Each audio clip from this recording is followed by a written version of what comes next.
안녕하세요. 북두시민혁명군의 전영돈입니다. 오늘 강의는 정의란 무엇인가? 이 문제를 이재명의 재판의 경과를 지켜보면서 그 정의의 실현인 자유민주주의에서는 정의의 실천인 법치가 이 정의와 어떤 상관관계를 가지고 있는가? 이 문제에 대해서 여러분과 같이 한번 이야기를 나누어 보기로 하겠습니다.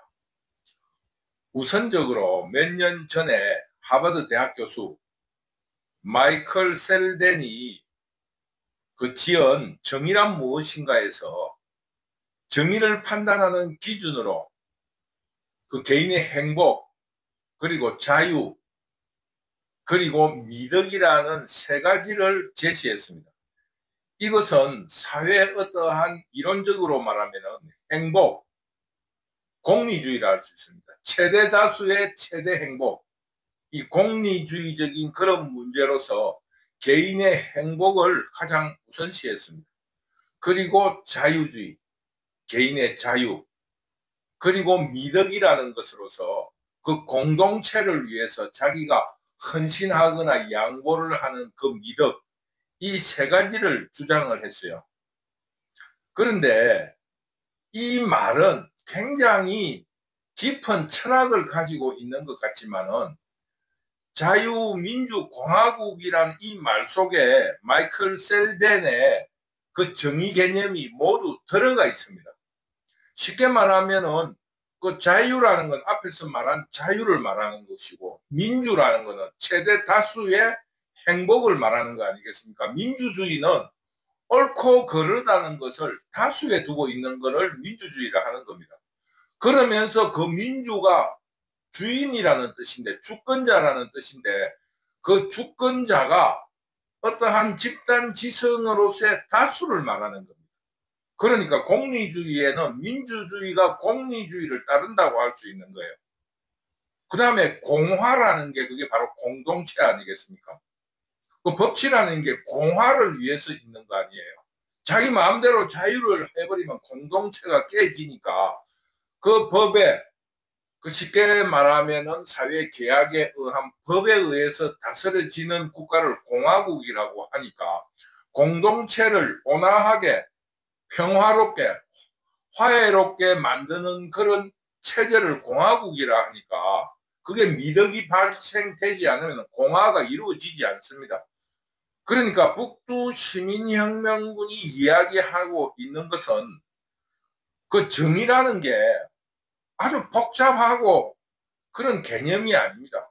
다만 마이클 셀덴이 이야기한 것은 뭐냐 하면은 그동안에 있었던 그 공리, 공공의 이익, 공동의 이익, 쉽게 말하면은 전체적인 이익, 많은 사람의 행복, 그리고 자유주의, 그리고 공동체주의에 대해서 그 반성을 하고 그것을 어떠하게 형평 혹은 평형을 이루는 그것이 정의라고 했습니다. 그러니까 마이클 셀던의 책 그 내용 자체가 무슨 새롭게 정의가 만들어져 있는 것이 아니고, 그 철학서답게 우리가 쉽게 말하면 잠자는 이야기, 잠 오는 이야기하는 공자 가라사대 같은 그 공허한 이론과 논리에 불과하다는 것을 북두시민혁명군이 말씀드리는 겁니다. 그러니까 정의라는 것, 혹은 이런 사회를 이끌어가는 공동체의 어떠한 규율이, 그 공동체랄까 혹은 사회 구성원들을 지배하는 공허하고 다양한 개념이 중요한 것이 아니라 하나라도 철저히 잘 지켜지는 그 사회라는 그런 개념을 정의라 할 수 있습니다. 아무것도 지켜지지 않고 실천되지 않는 그런 개념만 많은 사회는 그 정의가 지켜지지 않는 사회예요. 하나라도 똑바로 지켜지는 사회가 그 정의로운 사회라고 전제를 할 때, 한국에서 정의를 논할 수 있는가, 이런 문제를 우리가 문제의식을 가지고 들여다보면은 한국의 정의라는 말이 얼마나 공허한가라는 것을 깨닫게 하는 사회라는 것을 북두시민혁명군이 이번 강의에 주장하고자 하는 겁니다. 그래서 이 북두시민혁명군이 원론적인 정의란 무엇인가라는 책을 소개하는 이유도 정의라는 것이 굉장히 이론적으로 어려운 것이 아니라는 걸 말하려고 하는 겁니다.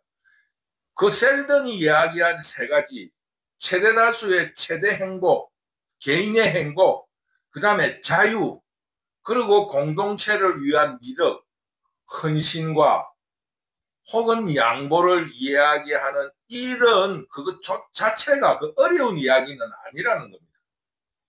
그러나 이런 쉬운 그 어떠한 정의라는 개념조차도 공동체나 사회 구성원들이 서로 합의를 본다든가 실천하기가 어렵다는 것을 북두시민혁명군이 이 한국 사회의 공허함을 제시하면서 여러분과 오늘 이야기를 나누는 겁니다. 개인의 행복을 해주자. 자기 열심히 노력해서 돈 많이 벌고 자기가 원하는 꿈을 성취하는 그런 행복을 느끼게 하는 그런 자유주의. 그러면서 그 속에서 나의 자유와 혹은 나의 행복과 다른 사람과의 행복이 부딪힐 때 서로가 헌신하고 양보하는 그런 사회라는 아주 간단한 논리가 있는데 그 세 가지조차도 어느 것이 우선인가를 다툴 때 나의 자유가 우선인가 공동체의 믿음, 양보하는 것이 우선일까를 다툴 때 거기에 대한 문화적인 배경이라든가 어떤 사회적인 정의 개념이 전혀 실천되지 않는다면 그 많은 이론이 필요가 없다는 겁니다.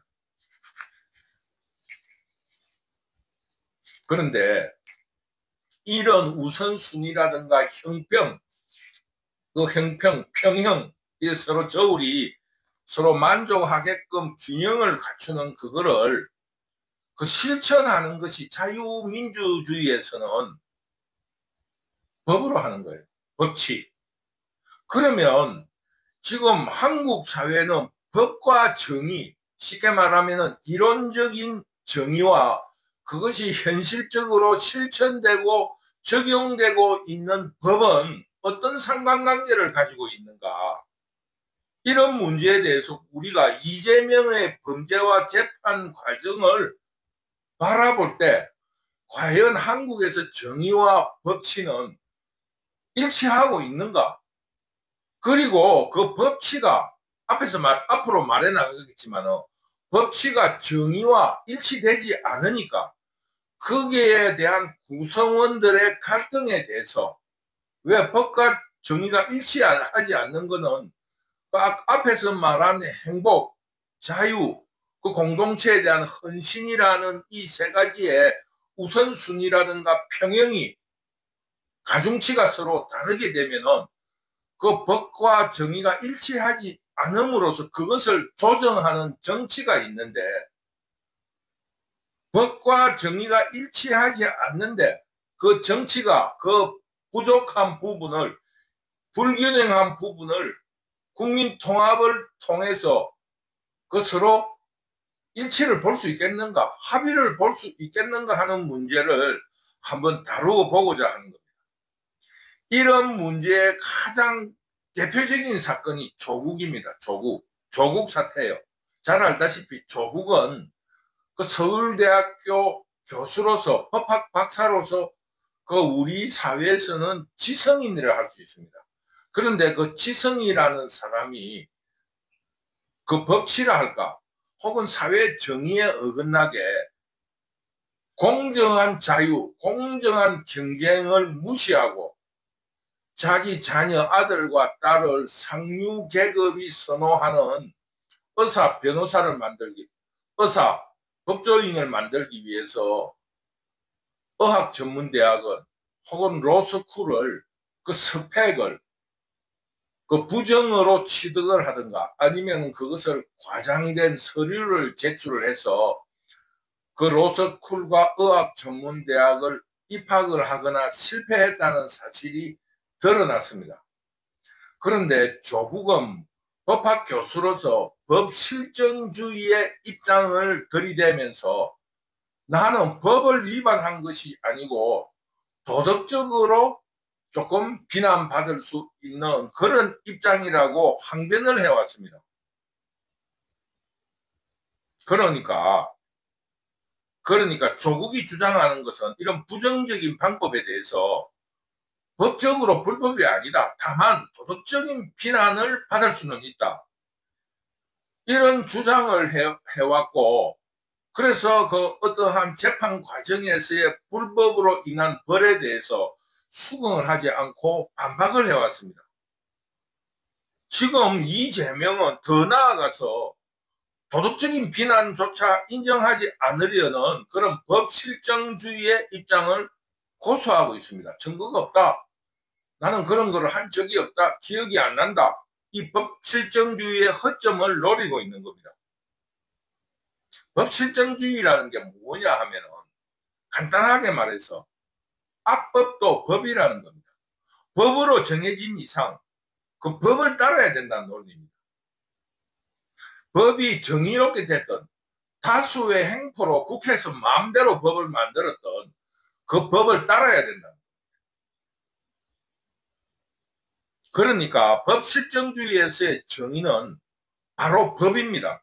그러니까 법실정주의 입장에 있다고 한다고 하면은 이 법치와 정의는 일치하지 않는 겁니다. 이 법실정주의는 독일에서 발달한 법이론으로서 나치즘을 정당화하는 도구가 되었고, 이 자유민주주의 국가에서도 다수파들이 선호하는 개념입니다. 국회에서 다수로서 법을 만들어버리면 그 법을 무조건 따르라는 겁니다. 그 법을 따라야 된다는 겁니다. 한국에서는 결국 박근혜 대통령을 다수의 힘으로 불법 탄핵한 이후 문재인 정권을 잡은 다수 세력들이 주장하고 선호하는 입장이라 할 수 있습니다.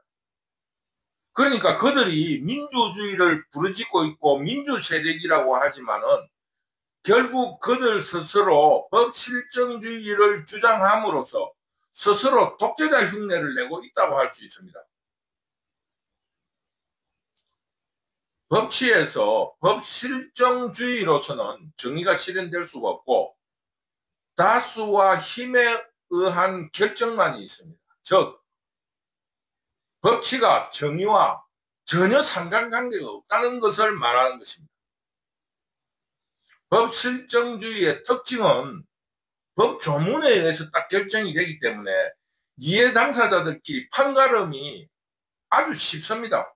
그 조문을 딱 들춰보면 서로 결정이 딱 나는 겁니다. 그 이해 당사자들끼리의 판가름이 쉬운 반면에 그 다수에 의해서 자기들 이해관계로 의해서 만들어졌기 때문에 정의와 아무 상관없습니다. 그러니까 이 정의라고 할 수 있는 우리가 상식으로 알고 있는 도덕이라든가 혹은 그 자연법 이런 거하고는 아무 상관이 없는 그런 법이라 할 수 있습니다. 그러므로 2차 대전 이후에 이 법실정주의가 나치즘으로 발전하였고 그것을 폐단으로 지적해가지고 법실정주의는 조금 후퇴를 하고 자연법 사상과 그 도덕률을 강조하는 경향이 나타났습니다. 그러나 법치에서 힘에 의한 다수에 의한 법실정주의가 현실적일 수밖에 없고 도덕이나 자연법을 돌아볼 여유가 없습니다. 왜? 그만큼 이해관계가 복잡하고 도덕과 그 자연법을 해석하는 다양한 시선들이 있기 때문에 그 수많은 사건들을 검토하고 돌아볼 여유가 없으니까 자연스럽게 법 조문으로에 따라서 법 실정주의가 따라갈 수밖에 없는 겁니다. 그러니까 그런 의미에서 북두 시민혁명군이 앞에서 말했듯이 정의란 것이 철학이나 이론으로서의 문제가 아니라 실천이나 그 어떠한 정의를 바라보는 문화적 배경이 더 중요하다고 앞에서 이야기한 이유가 바로 이런 것입니다. 현실적으로 법 실정주의에 따라갈 수밖에 없으므로 그 법과 정의는 상관관계가 전혀 없고 일치가 되지도 않습니다. 그러니까 교도소에 가면은 그 감옥에 같이 있는 사람들이 전부 다 억울하다고 한다고 하더라고요. 그 유튜브에 보면은 우리가 경험하지 못한 일들이니까 그 교도소에 무슨 일이 일어나는가에 대해서 관심이 있어서 그런 유튜브가 나오는 거를 들어보면은 거기 있는 사람의 감옥에 갇혀 있는 사람이 100명이면 100명 다 억울하다고 하는 거예요. 그만큼 그 법치와 그 사회 정의가 일치하지 않는다는 것을 반증하는 것입니다. 물론 그 범죄자들의 도덕의식이랄까 도덕률이 그 일반 사람하고 다르니까 자기들 주장을 그렇게 하겠지만은 그 어떠한 의미에서 사회 정의와 그 어떠한 법치가 일치하는 사회라야만이 사회가 안정이 되는 것입니다. 그러면은 한국적인 그 어떠한 정의를 실천하는 문화적인 배경은 어떻는가 하면은 그 우리나라는 분단국가라는 이런 입장에 있어서 그 행정부 혹은 법치에 대해서 국민들이 조금 뭐라 그렇게 하냐면은 좀 강력했으면 좋겠다. 이런 입장을 가지고 있어요. 그러다 보니까 다수에 의한 법 실정주의의 우리 문화적인 배경이 법은 강력해야 된다 하는 그 의식이 무의식적으로 그 법치주의에 반영되고 있습니다. 그러니까 그 법을 국민들이 법에 대해서 저 법이 잘못됐다 잘됐다는 이런 의미는 없고 국회에 의해서 다수당이 날치기를 할 적에는 날치기에 대해서는 비난하지만은 그 법이 통과된 이후에는 그 법이 잘못됐다는 이유로 폐기를 시키려는 그런 의지는 보이지 않고 있다는 겁니다. 그러므로 한국 사회에 있어서는 그 정의를 실천하는 법치가 법 실정주의에 의해서 다수에 의한 법치가 되고 만다는 겁니다. 그러니까 다수에 의해서 내로남불이 되는 거예요. 자기들이 야당이거나 소수일 때는 그 법 실정주의를 맹렬하게 비난하다가 자기들이 다수가 되면은 법 실정주의를 더욱 강력하게 그 실천한다. 이런 의미를 지적하는 것입니다. 간단한 예로 민주화 운동을 했다는 이 세력들이 권력을 잡은 군부 독재 사람들에게 저항할 때는 법이 전부 다냐, 법 실정주의에 대해서 맹렬히 반대를 하면서 그 국가법을 어기는 것을 훈장처럼 여기다가 이제 그들이 권력을 잡으니까 자기들이 법 실정주의를 강력하게 실현하려고 하고 있는 것입니다. 이런 것은 그 진영의 혹은 야당이라든가 여당의 입장 변화에서 뿐만 아니라 지금 현재는 한 사건에 대해서도 자기 편리한 대로 도덕률과 자연법 사상을 주장한다는 겁니다. 때에 따라서는 법실정주의를 주장하거나 또 때에 따라서는 도덕이라든가 혹은 자연법 사상을 들이대면서 국민들을 속이는데 그 어떤 편리한 대로 주장을 하고 있는 그런 태도를 보인다는 겁니다.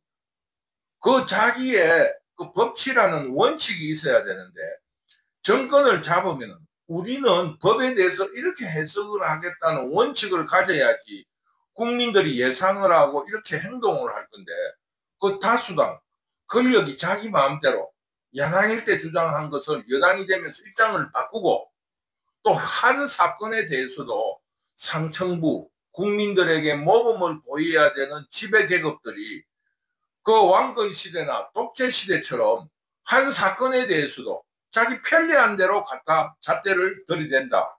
이런 입장을 북두 시민혁명군이 지적하는 겁니다. 그러니까 한국에서의 법치는 정의라는 이론적인 원칙도 없을 뿐만 아니라 그 정의를 법 실정주의에 의해서 자기 편리한 대로 그 만들어 놔본 거예요. 그러니까 그 잣대라는 그 자체도 이론도 없는 데다가 그 잣대에 눈금조차 없는 그런 그 잣대를 법치를 적용하고 있다. 이런 입장에 있으면서 국민들이 법치에 대한 그 불신, 그런 입장으로 의해서 정의가 실현될 수 있는 문화적인 배경조차 없다는 겁니다. 이것이 이재명의 그 재판 과정에서 드러나고 있는 겁니다. 그러니까 정의에 대한 개념조차 없으니까 그 눈금조차도 없고 그 눈금이 없는 잣대, 그 눈금조차도 고무줄 그 눈금으로서 이 사회 정의가 법치로서 그 실천될 수 있는 아무런 근거가 없다는 겁니다. 다수가 무조건 법을 만들고 날치기를 하고 국민들은 그 법이 만들어지면 법은 강력해야 된다라는 이런 그 문화적인 배경으로 그 우리 국민들을 날치기를 해도 아무런 감각도 없고 국회에서 다수당이라는 입장으로 다수결로 통과됐다 하면은 국민들은 그걸로 끝나버리는 거예요. 그것을 우리가 오늘 정의라는 이름으로 마이클 셀던이 이야기한 것처럼 반성하면서 그 균형 감각을 새로 가지자, 이런 의미로 북두시민혁명군이 의견을 제시하는 겁니다. 지금 국회에서 다수당에 의해서 그 법이 통과되더라도 그 정의에 맞지 않으면 우리 국민들이 그것을 거부해야 된다는 것을 북두시민혁명군이 주장하는 겁니다. 그런데 더 중요한 것은 이런 잣대를 들고 다니는 그 상류층 지배 계급조차, 더구나 공정하다는 사법부조차 그 잣대를 당파 이익에 충실하도록 쓰려고 한다는 겁니다. 정의에 대한 균형 감각도 없는 데다가 그 법 실정주의에 의해서 정의를 무시하는 법을 만들고, 그런 법조차도 실천하는 재판부나 사법부가 그 당파 이익에 따라서 그 법을 잣대를 들이대는데 그 정의와 완전 180도로 다르게 적용될 거라는 거는 국민 여러분이 너무나 잘 아는 거예요. 그래서 어떤 이야기가 나오느냐. 지금 현재 이재명이가 재판을 받고 있는데 판사 탓을 하고 있는 거예요. 자유우파든 공산자파든. 그 재판하는 심판관이 좌파냐 우파냐를 따지고 있는 이런 불행한 현실을 여러분들이 목격하고 있다. 이것을 북두시민혁명군이 지적을 합니다. 그러므로 한국의 정의가 없어진 지는 오래됐다. 이것을 말씀드리는 겁니다. 쉽게 말하면 박근혜 불법 탄핵 이후 다수로서 모든 일이 이루어질 수 있다라는 이 어리석은 사회를 그 공산 좌파들이 목격한 이후에는 이미 법이라는 것을 무시하고 있다. 이런 참 슬픈 현실을 우리가 가지게 됐다는 겁니다. 그래서 이 한국 이런 정치적인 환경이라든가 사회적인 배경 때문인지 몰라도 마이클 셀덴의 정의란 무엇인가라는 책이 한국에 나왔을 때 국민들이 거기에 열광적인 환호를 한 거예요.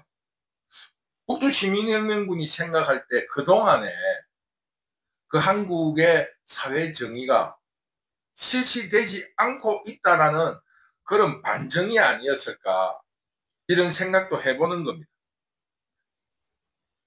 그러면은 마이클 셀덴의 정의란 무엇인가라는 책이 나왔을 때 국민들이 환호했던 것처럼 마이클 셀덴이 책에서 주장했던 개인의 행복, 자유주의, 그리고 공동체에 대한 헌신이라는 것을 우리가 되돌아보고 반성하는 시간을 이번 이재명의 재판을 통해서 우리가 한번 생각하는 시간을 갖자는 것입니다.